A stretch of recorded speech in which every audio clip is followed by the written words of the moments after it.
तालुका शिवसेना, युवासेना आणि महिला आघाडीच्या वतीनं छत्रपती शिवाजी महाराज चौकामध्ये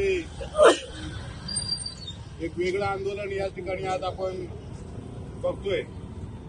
गेले महिनाभर बीड नव्हे तर संपूर्ण महाराष्ट्रामध्ये एक प्रकरण सर्वांना माहिती आहे। मत्साजोग गावचे आदर्श सरपंच संतोषांना देशमुख त्या भागामध्ये एक आदर्श काम सरपंच म्हणून त्यांनी केलेलं आपण सगळ्यांनी बघितलं।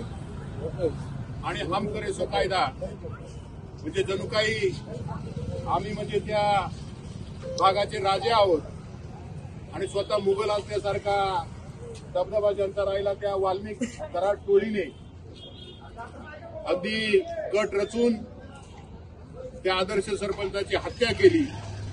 आणि हत्या केल्यानंतर समाज माध्यमांच्या समोर हाव दाखवण्याचा प्रयत्न केला आणि त्यावेळेला सांगितलं की मी या प्रकरणामध्ये दोषी नाही आणि जो दोषी असेल त्याला तुम्ही फासावर लटकवा।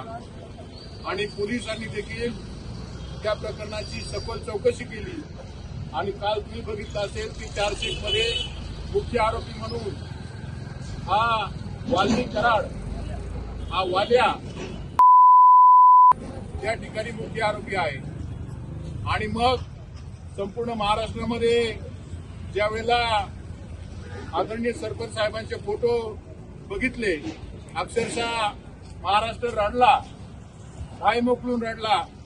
अगदी त्याच्या अंगावर इतके वार केले की अक्षरशः शरीर सुद्धा ओळखू येत नव्हते अशी छिन्न विच्छिन्न अवस्था त्यांनी केली। आणि मग या वाल्मिक कराड आणि त्यांच्या सर्व टीमला खुश करण्यासाठी जे मारेकरी होते त्यांनी अक्षरशः त्यांच्या अंगावर लघवी देखील पाप केली। म्हणजे बोलताना देखील मला रडू कोसळते।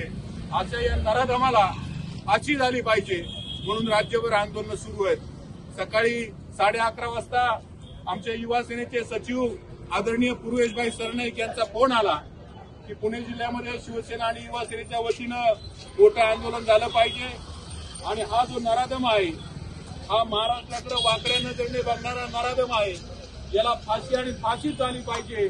आणि हिंदू हृदय सम्राट शिवसेना प्रमुख वंदनीय बाळासाहेब ठाकरे यांची एकच शिकवण आहे, तोंड वाजवून जर न्याय मिळत असेल तर तोंडात वाजवून न्याय मिळवा, पण न्याय हा झालाच पाहिजे।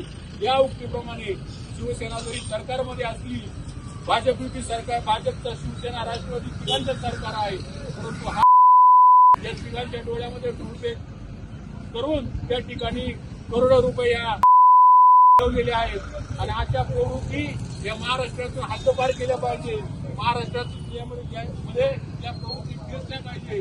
म्हणून आंबेगाव तालुका शिवसेना आणि युवा सेनेच्या वतीने आम्ही जाहीर निषेध करतो आणि युवा सेनेच्या सर्व टीमला मनापासून धन्यवाद देतो। कारण ज्या वेळेला आवाज होईल, ज्या वेळेला संघर्षाची तुमच्या परिस्थिती निर्माण होईल, त्यावेळेला तुम्ही सरकारमध्ये असा किंवा नसा, तुम्ही सर्वात अगोदर धावून गेलं पाहिजे। या हिंदू हृदय सम्राट शिवसेना प्रमुख वंदनीय बाळासाहेब ठाकरे यांच्या शिकवणीला तुम्ही पात्र ठरलात आणि मी आपल्याला विनंती करतो या तुमच्या चपलेने चोपून काढा, जेणेकरून कुठल्या माई भगिनीकडे, कुठल्या लोकप्रतिनिधीकडे बोट करण्याची हिंमत पुढच्या काळामध्ये या कुणाची होणार नाही, एवढीच मी या ठिकाणी विनंती करतो। जय हिंद, जय महाराष्ट्र।